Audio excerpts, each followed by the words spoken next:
Hello students, आज हम पढ़ेंगे चैप्टर 4 क्वाड्रेटिक क्वेश्चन जो 10th क्लास में है उसमें नेचर ऑफ रूट। ठीक है, एक्सरसाइज 4.3 जो हमारा है उसमें हमें नेचर ऑफ रूट बताना है। तो नेचर ऑफ रूट किसके ऊपर डिपेंड होता है? सबसे पहले क्वाड्रेटिक की जनरल इक्वेशन क्या होती है? A x square plus b x plus c equal to 0। ये क्या होती है? क्वाड्रेटिक की जनरल इक्वेशन होती है। अब हमें एग्जाम में क्वेश्चन क्या आता है? Find the nature of root. ठीक है, नेचर ऑफ रूट निकालना है हमें। तो नेचर ऑफ रूट निकालने के लिए सबसे पहले डी का फुल फॉर्म क्या होता है? डिस्क्रिमिनेट। डी को क्या कहते हैं? हम डिस्क्रिमिनेट कहते हैं। इसका फॉर्मूला होता है बी स्क्वायर माइनस 4ac। ठीक है, बी स्क्वायर माइनस 4ac है। अब इसका नेचर कैसे डिपेंड करता है? तो सबसे पहले हम डी निकालते हैं। अगर डी ग्रेटर देन जीरो आता है, ग्रेटर देन जीरो का मतलब क्या हो गया? पॉजिटिव, यानी डी की वैल्यू प्लस में आती है, तो उसका नेचर ऑफ रूट क्या होता है? Real and distinct. Real and distinct root.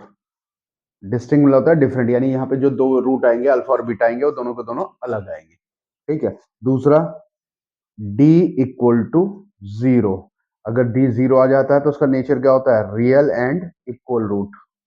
Real and equal root. जैसे दूसरा नाम भी है इसका रिपीटेड रूट। रिपीटेड रूट, क्योंकि इसमें जो दोनों वैल्यू आती है सेम आती है, यानी अल्फा और बीटा की वैल्यू जो आती है सेम आती है। अल्फा और बीटा की जो वैल्यू आएंगी दोनों बिल्कुल सेम आएंगे, इसलिए इसे हम रिपीटेड रूट भी कह सकते हैं। तीसरा क्या होता है? D less than zero. Less than zero का मतलब क्या होता है? नेगेटिव। वैल्यू क्या आती है हमारी? माइनस में आती है, तो उसका नेचर क्या होता है? No real root. No real root या फिर इमेजनरी रूट। Imaginary root. ठीक है, ये हमारे नेचर ऑफ रूट है। अब एक एग्जांपल से मैं आपको एक्सप्लेन करता हूँ कि कैसे हमें नेचर ऑफ रूट फाइंड करना है। ठीक है, तो ये बात आपको क्लियर हो गई होगी। तो अब नेचर ऑफ रूट मैं आपको एक एग्जांपल की हेल्प से करके दिखाता हूँ। तो एक एग्जांपल लेते हैं हम। सबसे पहले एक एग्जांपल लेंगे। एग्जांपल मान लेते हैं, सपोज इक्वेशन हमारे पास 3x square plus 5x minus 2 equal to 0। हमें क्वेश्चन में क्या कहा गया है कि find the nature of root. तो सबसे पहले हम देखेंगे ए क्या हो गया? जो एक्स स्क्वायर के साथ टर्म होती है उसे ए कहते हैं। बी, जो एक्स के साथ टर्म होती है उसे बी कहते हैं। और जो विदाउट वेरिएबल कांस्टेंट टर्म होती है उसे क्या कहते हैं? हम सी कहते हैं। तो हमें सबसे पहले ए बी सी डिवाइड करना है, इसके साथ हमें एक्स स्क्वायर एक्स नहीं उतारना। तो अब सबसे पहले डी निकालेंगे। डी का फॉर्मूला है बी स्क्वायर माइनस 4ac।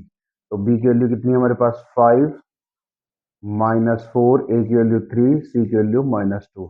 इसे सिंप्लीफाई करा, 25 माइनस 12 इंटू माइनस 2। तो 25 प्लस हो जाएगा ये 24, कितना आ गया?